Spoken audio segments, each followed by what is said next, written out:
time for lunch break. Fabulous fall fare. We've got some martinis. Patricia Golly is co-owner of Pastificio in Highwood and is here with us today with a little pumpkin risotto. Absolutely. I have to admit, I tried a recipe of this last fall and it failed miserably. My poor kids were sort of, eating like, oh yeah, Mom, thanks for making this. It was not good. So I'm hoping this recipe is going to do the trick. You will certainly love this recipe. Okay. It's easy, it's delicious, and it is creamy and heavenly. Oh, it's wonderful. Great. It's great. Well, I know it smells good, that's for sure. Well, risotto is one of those items that you have to start ahead of time, and it needs a lot of time and patience. Yes. And so we did that, of course, here because we have a time constraint, but I'd like to go through the steps with you. Sure. Just to show everyone out there how easy it is to do I'm going to believe you, and I'm going to try this recipe after we do it. And so, after you have this wonderful risotto, then I just want to show you that you can have some pumpkin tiramisu, too. Pumpkin tiramisu. Absolutely. Oh, my goodness. And I wanted to show that we can do that in a nice martini glass like that, or you can cut it into a square. Oh, I love it in the martini glass. It's It really makes festive. a very, very nice little addition to your dinner table. Oh, that is very fun. So anyway, Dina, we have our sweet unsalted butter, which, by the way, sweet unsalted butter is very important to use in the kitchen.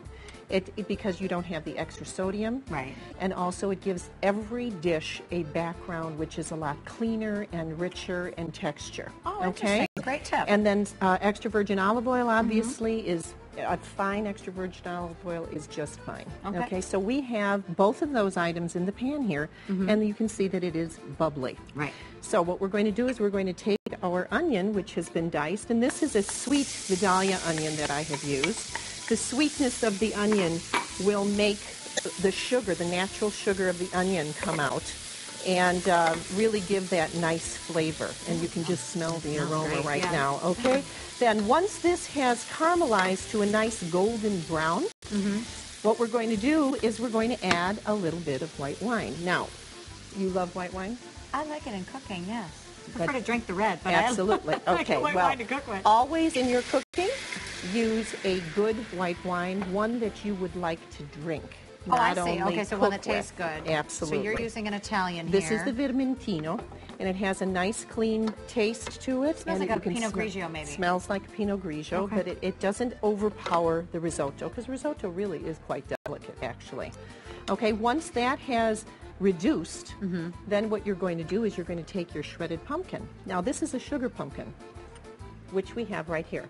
A sugar pumpkin. What we have in Highwood, starting today, are 32,000 of these big pumpkins that are carved and are known as jack-o'-lanterns. Oh, fun. And are going to be featured all week in Highwood for our great Pumpkin Fest. Oh, how wonderful. Here in the I love that one. I was admiring it earlier with the WGN carved in there. Absolutely. So you've got all different kinds of ideas. So we can get ideas for our Absolutely. own jack-o'-lanterns and just admire them. How fabulous. So our big pumpkins are used here in the States. Sugar pumpkins are used here in the States mostly for sweet dishes. In Italy, they're used mostly for savory, which is today. I never realized So there was a difference. You're going to just peel your sugar pumpkin, and you're going to shred it on a cheese grater and add it to the onions, which have been caramelized, as I said, and have... So you don't have to really process them. You can just shred them. You can just shred them, and you're going to just put those on in here, and you're going to want them to kind of like we in the culinary industry call it sweat or reduce down. Right. Okay, so it's going to soften. You want to make sure that you keep stirring.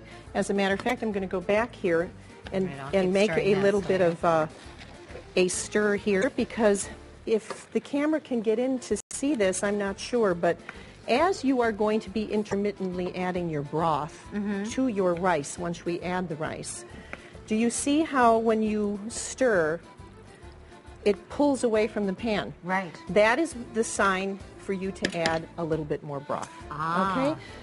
The secret to a good risotto, for people who know their risottos, you have to make sure that it is a little bit liquidy rather than too dry. See, and I'm always thinking, okay, you don't want it to be too runny, so Right. I'm trying to go quickly into the final phase. So while you're cooking, you want it to be. Absolutely. Okay. Now, what we're going to do over here again is we're going to add a little bit more white wine. So if you would like to do that, just Sure. and Tell you me can when. Add just that's good. Okay. Again, you're going to stir. You're going to reduce down the liquid, and then you'll add your risotto or rice. Now, this is carnaroli rice, which is in the arborio family. It's not an American rice like Uncle Ben's. And what you're going to do is you're going to add that. And what this rice does is that because the center has more starch to it, it absorbs the liquid that you need for the risotto, and it releases. All of these little tips, did you put these in the recipe I did. that we are going to have online? Because it's not just about the ingredients, I can tell here. It's about the way you place the ingredients Absolutely, in. So you have done such a great job of explaining this. Thank you so much. You know, the Highwood Pumpkin Fest, we should tell you, is now through October 22nd at the Highwood City Hall from 4 to 9 p.m. during the week and 8 a.m. to 9 p.m. on the weekends. Pastificio is located at 122 Highwood Avenue in Highwood. Go there and have some of this terrific pumpkin risotto, or try some at home, which I'm going to. What a great recipe. Thank you. I'm tasting. You can add your Reggiano. I can, no, I'm going to taste first. Here. Go to WGNTV.com/midday for the recipe.